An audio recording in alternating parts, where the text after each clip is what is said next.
Hello students, my name is Shailesh Kapoor और आज हम बड़ा ही इंपॉर्टेंट चैप्टर 9th क्लास के लिए करने जा रहे हैं। चैप्टर का नाम है पॉलिनोमियल्स। पॉलिनोमियल्स की वेटेज 9th क्लास में सभी चैप्टर्स के कंपैरिजन में बहुत ज़्यादा वेटेज है, तो और चैप्टर भी काफ़ी इंपॉर्टेंट है। इसमें काफ़ी इंपॉर्टेंट क्वेश्चंस बनते हैं, तो आप इसको ध्यान से समझेंगे और इसकी बहुत प्रैक्टिस आपको करनी पड़ेगी, तब आप इसको ईजिली कर पाएंगे। Is a very important chapter. The chapter is polynomials. चलिए सबसे पहले हम समझते हैं ये होता क्या है। What do you mean by polynomials? आखिर हम किन टर्म्स को पॉलिनोमियल्स कहते हैं? थोड़ा सा इंट्रोडक्टरी पार्ट है, तो आप थोड़ी सी इसकी डेफिनेशंस, टर्म्स मैथमेटिक्स में आपको लिखना पड़ेगा, तो मैं आपको इसकी कुछ टर्म्स लिखवाता हूँ। पॉलिनोमियल जनरली आप किसको कहते हैं? तो देखिए, लिखिए इसके में, लेट एक्स बी आ वेरिएबल। मान लेते हैं एक्स एक टर्म है and that is variable. Okay, x variable है, वेरिएबल वाई भी जेड भी हो सकता है, फिलहाल हम एक्स को ले रहे हैं। और एन एक पॉजिटिव इंटीजर है, N be a positive integer, N be a positive integer. X तो वेरिएबल होगा और एन एक पॉजिटिव इंटीजर है and A0 A1 A2 dot up to AN तक रियल नंबर्स हैं। B constant, sorry A and B constant, कोई constant terms है। तीन चीज़ों की मैंने अभी तक बात की है, ठीक है। ये constant can be any real numbers. मैं फिर से आपको एक बार बताता हूँ। एक हमने बात की है वेरिएबल की, another we have talk about positive integer and the third thing we about talked about constants. Variable की बात की, एक पॉजिटिव इंटीजर की एंड कांस्टेंट की, ये तीन चीज़ें। देन हम क्या कह सकते हैं? Then we can say that any expression in this form a raise to power n into X raise to power n, a raise to power n, n क्या है? पॉजिटिव इंटीजर, a क्या है? Constant, x क्या है? Variable, ठीक है। Plus a raise to power n minus 1 into X raise to power n minus 1। यहाँ से पावर डिक्रीज होना शुरू, यहाँ n थी, यहाँ n माइनस 1 हो गई, यहाँ n थी, n माइनस 1 हो गई, ठीक है। Plus a n minus 2 plus x n minus 2, X की पावर भी, सॉरी प्लस नहीं, यहाँ पर मल्टीप्लाई है, into X n raise to power minus 2 plus a1x plus a0। थोड़ा एक पैटर्न समझिए, यहाँ a n मतलब एक टर्म हो सकती है। हमने क्या बोला है? a0 a1 a2 an constants हैं। कॉन्स्टेंट मतलब कुछ भी हो सकते हैं, रियल नंबर्स। यहाँ x वेरिएबल है, उसकी पावर यहाँ n, यहाँ एक कम, यहाँ 2 कम, यहाँ पावर 1 और लास्ट में 0। इस तरह से जब कोई एक्सप्रेशन आपको लिखा मिलता है, तो इसको हम बोलते हैं is known as polynomial. Such type of expressions are known as polynomial in variable. यहाँ पर वेरिएबल x है, variable you can see as a y, you can see as a z. Note कीजिए।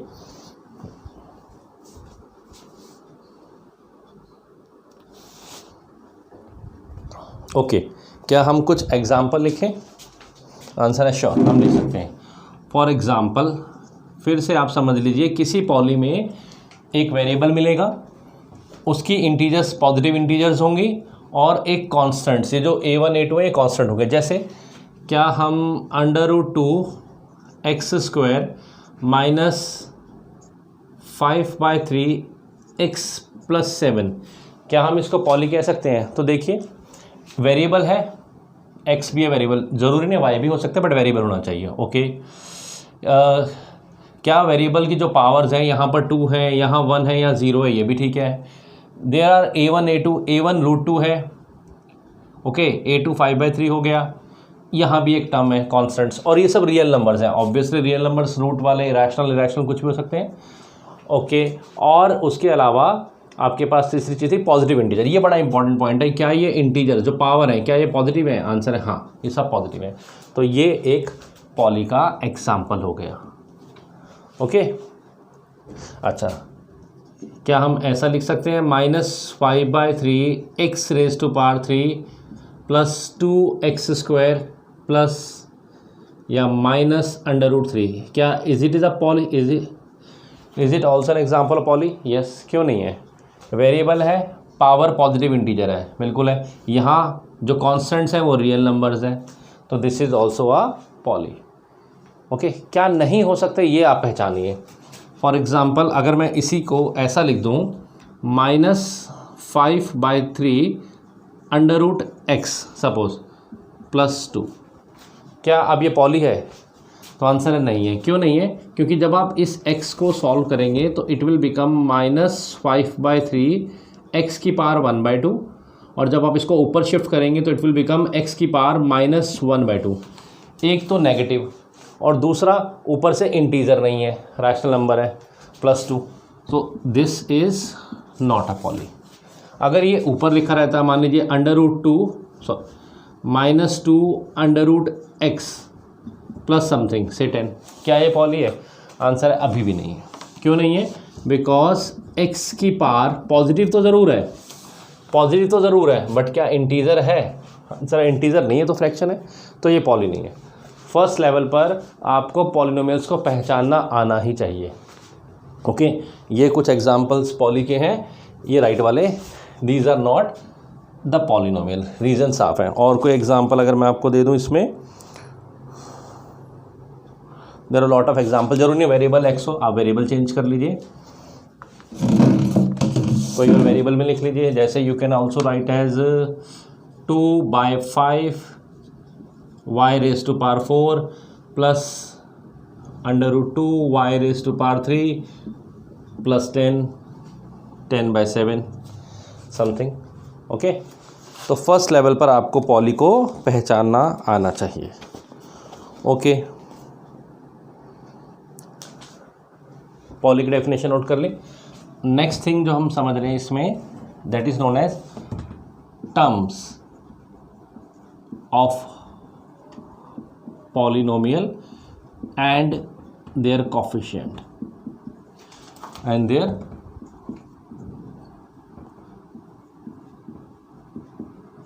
nomial and their coefficients। Poly की कौन कौन सी terms हैं और उनके क्या क्या कोफिशिएंट हो सकते हैं। सिंपल, ये पॉली में यहाँ तक, जहाँ तक आपका साइन कोई नहीं आया, अलजेब्रिक एक्सप्रेशन नहीं है, माइनस या प्लस का sign, this is a term. ये भी एक टर्म है और ये भी एक टर्म है, तो this poly consist of 3 terms. अगर हम यहाँ पर एक और टर्म लिख दें, एक और बढ़ा देते हैं, 7y² - 10। नाउ ये एक टर्म प्लस और माइनस साइन से पहले ही, this is a term, this is another term, this is a term. These are the called terms. Plus और माइनस साइन से पहले जो होते हैं, these are called the terms of a polynomial. Okay, अब बाय डेफिनेशन लिखना चाहते हैं तो आप ऐसा लिख सकते हैं, अगर ये पूरा एक पॉली है तो इस एक्सप्रेशन के रिगार्डिंगली मैं बात कर रहा हूँ, तो considering expression 1, considering 1, this is a term, so an x raise to power n, comma, जब साइन लगा दूंगा तो पूरा पॉली एक्सप्रेशन बन जाएगा। अभी हम टर्म्स की बात करें, this is another term, that is a raise to power n-1 into xn-1, then a raise to power n-2 into xn-2। These are called terms of poly. Okay, and coefficients क्या है? हर term का अपना अपना एक coefficient होता है। अगर आप वेरिएबल को छोड़ देंगे तो उसके साथ वाली जो टर्म बचती है, this is known as coefficient. Coefficient of a polynomial क्या है? जो आप उसके वेरिएबल्स, जो आपके, अगर मैं यहाँ से बात करूँ तो कोफिशिएंट इस एक्सप्रेशन में an a raise to power n-1, a raise to power n-2, simply this is a1 और a0, these are coefficients. Variable को छोड़ दीजिए, जो बाकी बचता है this is known as coefficient. Okay, coefficients को हम कांस्टेंट से भी रिप्रेजेंट कर सकते हैं। नेक्स्ट है डिग्री। ये छोटी इंट्रोडक्शन है, ये इंपॉर्टेंटली आपको समझाना चाहिए। डिग्री ऑफ पॉलिनोमियल, पॉलिनोमियल की डिग्री। डिग्री क्या है? पूरे पॉलिनोमियल में सबसे पहले आप वो टर्म ढूंढिए जहाँ पर x की पावर हाईएस्ट है।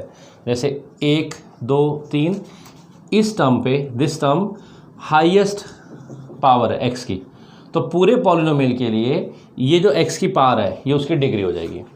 सबसे पहले आप वो टर्म ढूंढिए, यहाँ पर आइए, वो टर्म ढूंढिए जिसमें वेरिएबल की पावर हाईएस्ट है। ये रहा वेरिएबल और इसकी पावर हाईएस्ट है। कितनी हाईएस्ट है? पावर क्या है? 4। तो ये क्या बन जाएगी? इसकी डिग्री। ओके, कैसे लिखते हैं? The exponent of highest degree term, the exponent means power, the exponent of highest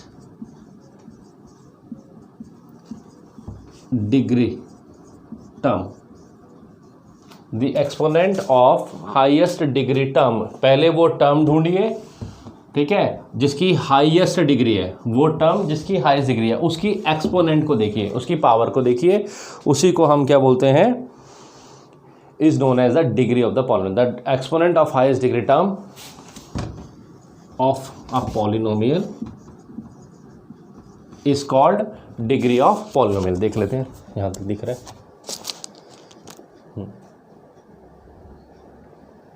the exponent थोड़ा सा इधर नहीं लिखते, दिस इज एक्सपोनेंट।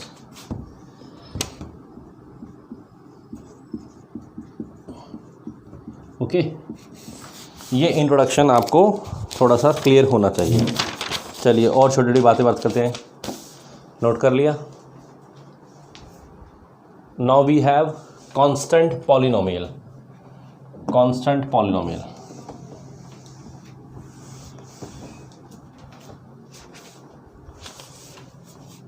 ये इंट्रोडक्शन बहुत ज़रूरी है। सबसे पहले आपको इंट्रोडक्शन क्लियर होना चाहिए। कांस्टेंट पॉलिनोमियल, क्योंकि एक क्वेश्चन आता है कि बच्चे पॉली को ही नहीं पहचान पाते, घुमा घुमा के आपको अलग तरीके से पूछता है which of the following are polynomials. तो पॉलिनोमियल पहचानना, उनकी टर्म्स, कोफिशिएंट्स, ये इंपॉर्टेंट है। कांस्टेंट पॉलिनोमियल, ऐसा पॉलिनोमियल जिसकी डिग्री 0 हो जाए। पूरा polynomial, a polynomial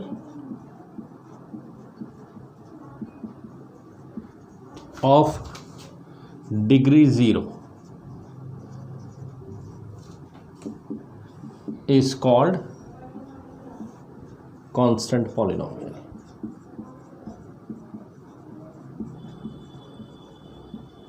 A polynomial of degree 0 is called constant polynomial. Okay, जैसे ये बात ऊपर रहेगी, पॉलिनोमियल को नॉर्मली आप ऐसे पी एक्स एफ एक्स, अगर एक्स वेरिएबल है तो ऐसे रिप्रेजेंट करेंगे, जैसे हमने लिखा 2, ठीक है। इट्स अ कांस्टेंट पॉलिनोमियल, क्योंकि यहाँ पर वेरिएबल नहीं है। अगर आप लिखना चाहें तो क्या लिखेंगे? 0, एक्स की पावर 0 तो वो बन गया 1, इसलिए यहाँ लिखने की जरूरत नहीं है। कई बार एफ वाई ऐसे लिख दिया, वाई पे डिपेंड कर रहा है, इसमें वेरिएबल वाई है, लेकिन कांस्टेंट पॉलिनोमियल में आपको तो वेरिएबल दिखता ही नहीं है, बिकॉज जो भी वेरिएबल था उसकी डिग्री 0 थी, वो 1 बन गया, नहीं लिखा। अब एक क्वेश्चन आता है, क्या 0 खुद वैल्यू 0 क्या एक कांस्टेंट पॉलिनोमियल है या पॉलिनोमियल है? आंसर है yes, 0 is also a constant polynomial. 0 is also a constant polynomial. और इसकी डिग्री कितनी है? डिग्री 0। हमने शुरू में कहा था जो कांस्टेंट टर्म है ये कोई भी रियल नंबर हो सकती है, रियल नंबर है। यहाँ पर डिग्री कितनी है? 0 है। कैसे? यही तो कहा है, अ पॉलिनोमियल ऑफ डिग्री 0, जिसकी डिग्री 0। कहाँ है डिग्री 0? दिखाना चाहते हो? x raise to power 0, y raise to power 0। किसी की पावर 0, रिजल्ट क्या होता है? 1। चलिए नोट कीजिए।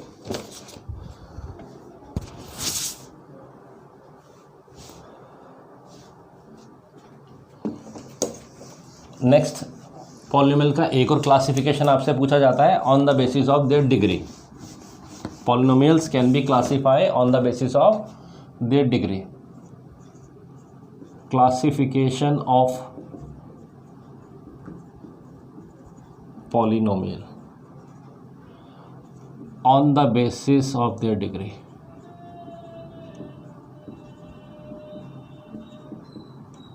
ऑफ देयर डिग्री, डिग्री के हिसाब से,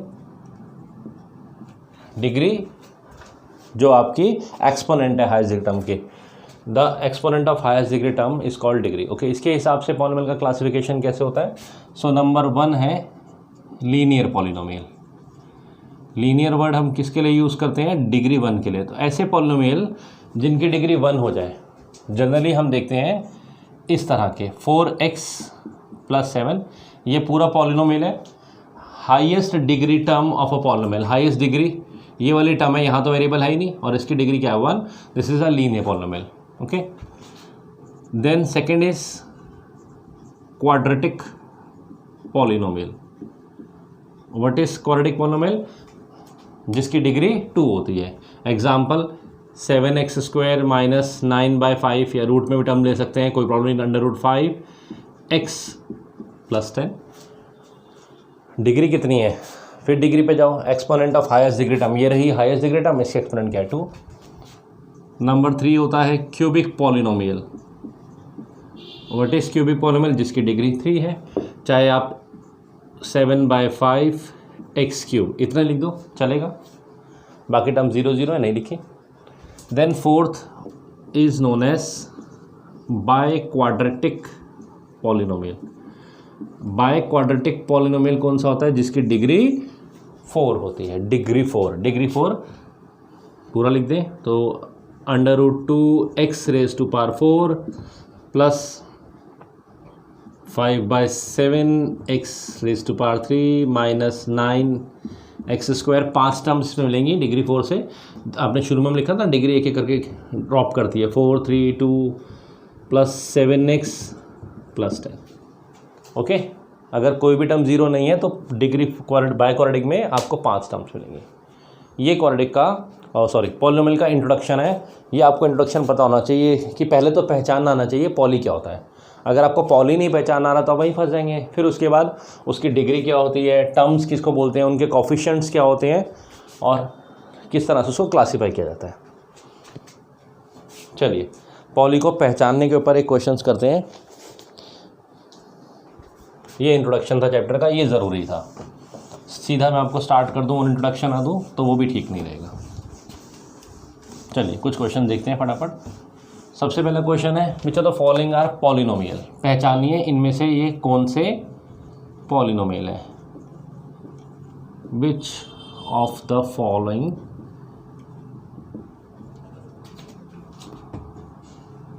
आर पॉली। ओके, कुछ एग्जाम्पल हम पिक कर लेते हैं।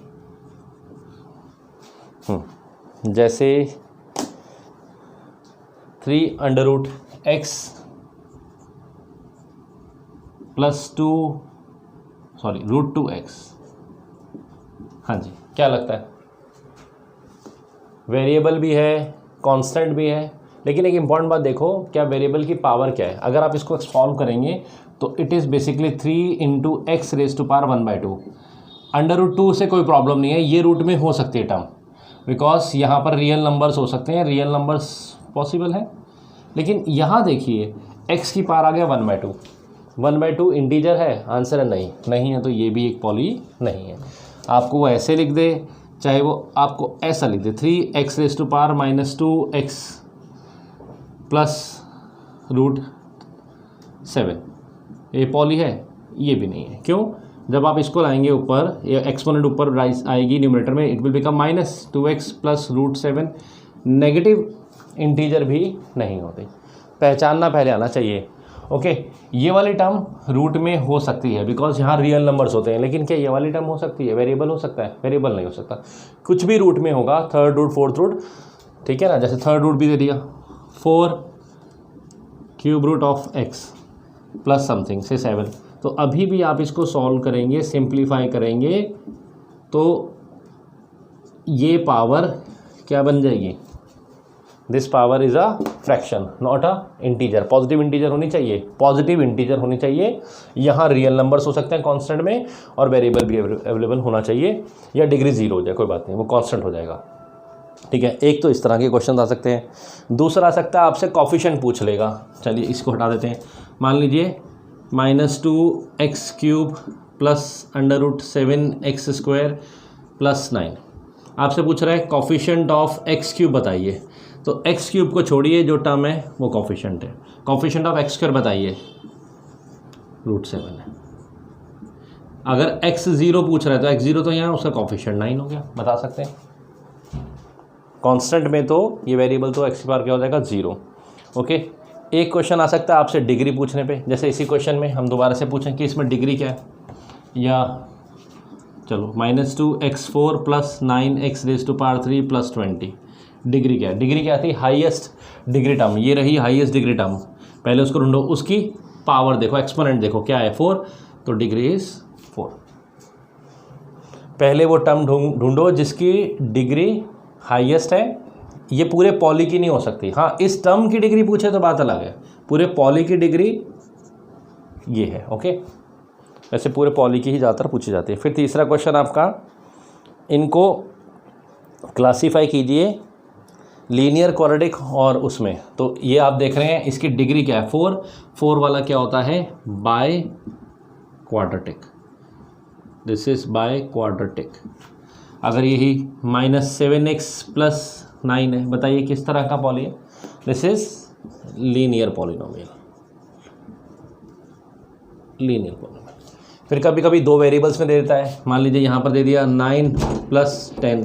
अब बोलेगा क्या ये लीनियर पॉली है, हाँ लीनियर तो है, but it is in 1 variable, no, variable x भी आ गया, वेरिएबल 2 आ गया, तो this is linear polynomial in 2 variable. क्या 2 वेरिएबल पॉली को हम सॉल्व कर सकते हैं एक इक्वेशन से? आंसर है जहाँ 2 वेरिएबल हो जाते हैं तो हमें 2 इक्वेशंस में चाहिए होती हैं। ओके, लीनियर पॉली को सॉल्व करने के लिए हमें अगर 1 वेरिएबल तो एक इक्वेशन से काम चल जाएगा, अभी हम सीखेंगे, लेकिन अगर वो 2 वेरिएबल में तो at least you required 2 equations. Okay, ये आपका इंट्रोडक्शन में ज़्यादातर क्वेश्चन पूछे जाते हैं। फर्स्ट एक्सरसाइज इसी टाइप पर आपकी बेस्ड है। ओके, अगर खाली सिर्फ इतना दे दिया, एक पॉली लिखा fx = 7, ये कैसा पॉली है? अब बोलेंगे नहीं लीनियर भी नहीं है, ये नहीं, this is constant polynomial, this is a constant polynomial. Okay, कभी कभी बोलता है आप खुद एक एग्जांपल दीजिए, एक ऐसा पॉली का एग्जांपल दीजिए जो हाँ टर्म्स के हिसाब से मैं बताना रहेगा आपको। अगर किसी पॉली में एक सिंगल टर्म होती है, जैसे ये है, इसको बोलते हैं मोनोमियल, सिंगल टर्म पॉली को बोलते हैं मोनोमियल। अगर 2 टर्म्स है किसी पॉली में, ठीक है, जैसे मान लेते हैं ये 2 टर्म हटा देते हैं, 2 ही टर्म्स है नंबर ऑफ टर्म्स के हिसाब से, this is known as binomial. 3 terms trinomial, more than 3 terms polynomial बोलते हैं। 3 से ज़्यादा है तो उसको जनरल में क्या बोलते हैं, पॉलिनोमियल। कभी कभी आपसे बोल देगा आप एग्जांपल दीजिए, एक बाइनोमियल का दीजिए जिसकी डिग्री कुछ हो, से 40 हो, तो एक पॉलिनोमियल जिसकी डिग्री 40 हो, ऐसा पॉली का example the, binomial is poly. तो आपने लिखा x⁻⁴ + 100 + 7 कुछ भी, तो इसमें बाइनोमियल है। कैसे पता लगा? 2 टर्म्स हैं, डिग्री कितनी है 40। ओके, एक ट्राइनोमियल का एग्जांपल दीजिए जिसकी डिग्री 7 हो, लीजिए ट्राइनोमियल। ट्राइनोमियल मतलब 3 टर्म्स होने चाहिए, डिग्री 7 हो गई। डिग्री क्या होती है? Highest exponent of highest degree term, ये बना दिया। और उसके ट्राइनोमियल देना है तो ठीक है, आप एक और दे दीजिए, √x⁻⁷। कुछ और देना चाहते हैं से 5x³ + 10, बीच की टर्म्स का है वो, उनकी ये वाले कोफिशिएंट्स थे, कांस्टेंट थे, 0 हो गए, इसे जरूरत नहीं पड़ी लिखने की। ओके, ये पॉलिनोमियल का इंट्रोडक्शन है। इस इंट्रोडक्शन को समझकर आप अपनी पॉली बुक की, एनसीईआरटी बुक की फर्स्ट एक्सरसाइज बड़े आराम से कर सकते हैं। ओके, तो ये पॉलिनोमियल का इंट्रोडक्शन हो गया। आज हम इतना ही करते हैं, फिर नेक्स्ट क्लास में हम इस पे पॉली के ज़ीरोस निकालना, उनको सॉल्व करना, उनके सॉल्यूशंस निकालना, रिमाइंडर थ्योरम, फैक्टर थ्योरम, काफ़ी चीज़ें इंट्रोडक्शन में पर आपको चीज़ें क्लियर होनी चाहिए। तो आज के लिए हम इतना ही करते हैं, नेक्स्ट क्लास में फिर मिलेंगे। Thank you.